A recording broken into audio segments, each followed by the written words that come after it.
Assalamualaikum warahmatullahi wabarakatuh.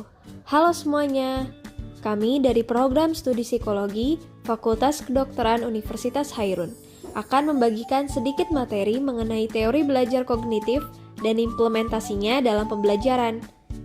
Sebelum itu, berikut daftar anggota kelompok kami. Untuk mempersingkat waktu, yuk kita simak pembahasannya berikut ini. Baik, sebelum masuk ke pembahasan selanjutnya, pertama-tama kita harus mengetahui dulu apa itu belajar. Nah, di sini belajar adalah suatu proses psikis yang berlangsung dalam interaksi antara subjek dengan lingkungannya dan menghasilkan perubahan-perubahan dalam pengetahuan, pemahaman, keterampilan, sikap, dan kebiasaan yang bersifat relatif konstan atau tetap, baik melalui pengalaman, latihan, maupun praktek. Salah satu teori belajar yang berkembang dan dipakai di dunia pendidikan adalah teori belajar kognitif. Selanjutnya, apa itu teori belajar kognitif? Di sini sedikit menjelaskan mengenai teori belajar kognitif, yaitu teori belajar kognitif menjelaskan belajar dengan berfokus pada perubahan-perubahan proses mental internal yang digunakan dalam upaya memahami dunia eksternal. Proses tersebut digunakan mulai dari mempelajari tugas-tugas sederhana hingga yang kompleks. Struktur mental ini meliputi pengetahuan, keyakinan, keterampilan, harapan, dan mekanisme lain dalam kepala pembelajar. Teori perkembangan kognitif Jean Piaget. Gredler menyatakan bahwa fokus dari teori Jean Piaget adalah menemukan asal-muasal logika alamiah dan transformasinya dari satu bentuk penalaran ke penalaran lain. Piaget mengemukakan bahwa secara umum semua anak berkembang melalui urutan yang sama, meskipun jenis dan tingkat pengalaman mereka berbeda satu sama lainnya. Perkembangan mental anak terjadi secara bertahap dari tahap perkembangan moral berikutnya. Tahap-tahap perkembangan kognitif Jean Piaget. Yang pertama yaitu tahap sensori motor. Tahap ini yang berlangsung sejak kelahiran sampai sekitar usia 2 tahun adalah tahap Piagetian pertama. Dalam tahap ini, bayi menyusun pemahaman dunia dengan mengordinasikan pengalaman indera atau sensori mereka seperti melihat dan mendengar dengan gerakan motor atau otot mereka menggapai, menyentuh, dan karenanya itu diistilahkan sebagai sensori motor. Pada awal tahap ini, bayi memperlihatkan tidak lebih dari pola reflektif untuk beradaptasi dengan dunia. Menjelang akhir tahap ini, bayi menunjukkan pola sensori motor yang lebih kompleks. Yang kedua yaitu tahap pra-operasional. Tahap ini adalah tahap Piagetian yang kedua, yaitu tahap ini berlangsung kurang lebih mulai dari usia 2 tahun sampai 7 tahun.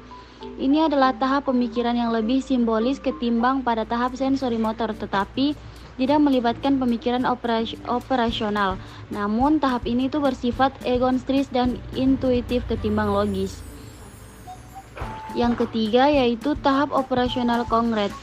Yaitu tahap operasional konkret itu adalah tahap perkembangan kognitif Piagetian ketiga, dimulai dari sekitar umur 7 tahun sampai sekitar 11 tahun. Pemikiran operasional konkret mencakup pengguna operasi. Penalaran logika menggantikan penalaran intuitif, tetapi hanya dalam situasi konkret. Kemampuan untuk menggolong-golongkan sudah ada, tetapi belum bisa memecahkan problem-problem abstrak. Yang keempat yaitu tahap operasional formal. Tahap ini tuh yang muncul pada usia 7-15 tahun adalah tahap keempat menurut teori Piaget dan kognitif terakhir. Pada tahap ini, individu sudah mulai memikirkan pengalaman di luar pengalaman konkret dan memikirkannya secara lebih abstrak, idealis, dan logis. 2. Teori kognitif Kurt Lewin. Menurut Lewin, belajar berlangsung sebagai akibat dari perubahan dalam struktur kognitif. Perubahan struktur kognitif itu adalah hasil dari 2 macam kekuatan. Di antaranya yang pertama struktur medan kognisi dan yang kedua kebutuhan motivasi internal individu.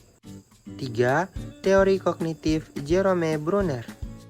Menurut Jerome Bruner, pembelajaran hendaknya dapat menciptakan situasi agar mahasiswa dapat belajar dari diri sendiri melalui pengalaman dan eksperimen untuk menemukan pengetahuan dan kemampuan baru yang khas baginya.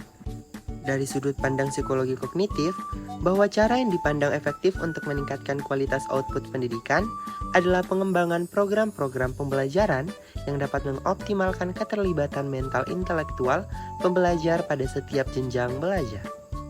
Implementasi teori belajar kognitif. Dalam proses belajar mengajar, diperlukan cara yang tepat untuk mendapatkan hasil belajar yang maksimal. Berikut adalah aplikasi teori belajar kognitif menurut teori Gestalt dalam proses pembelajaran. 1. Pengalaman tilikan atau insight.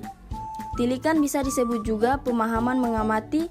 Dalam proses belajar, hendaknya peserta didik memiliki kemampuan tilikan, yaitu mengenal keterkaitan unsur-unsur suatu objek atau peristiwa. 2. Pembelajaran yang bermakna atau meaningful learning. Dalam hal ini, unsur-unsur yang bermakna akan sangat menunjang pembentukan tilikan dalam proses pembelajaran.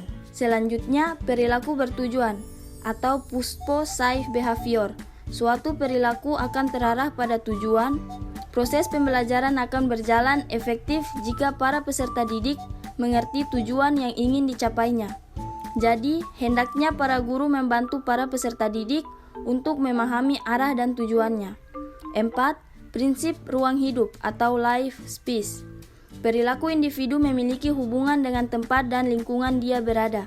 Jadi, materi yang diajarkan harusnya berhubungan dengan situasi dan kondisi lingkungan kehidupan individu. 5. Transfer dalam belajar, yaitu proses pemindahan pola tingkah laku dalam situasi pembelajaran tertentu ke situasi lain. Sekarang kita masuk pada kesimpulan. Teori belajar kognitif adalah teori belajar yang lebih mengutamakan proses pembelajarannya dibandingkan dengan hasil yang dicapai. Teori belajar kognitif adalah teori belajar yang paling banyak digunakan di Indonesia.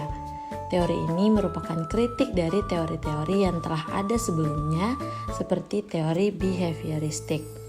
Para tokoh kognitivisme kurang setuju bahwa belajar hanya proses antara stimulus dan respon yang tersusun secara mekanistik.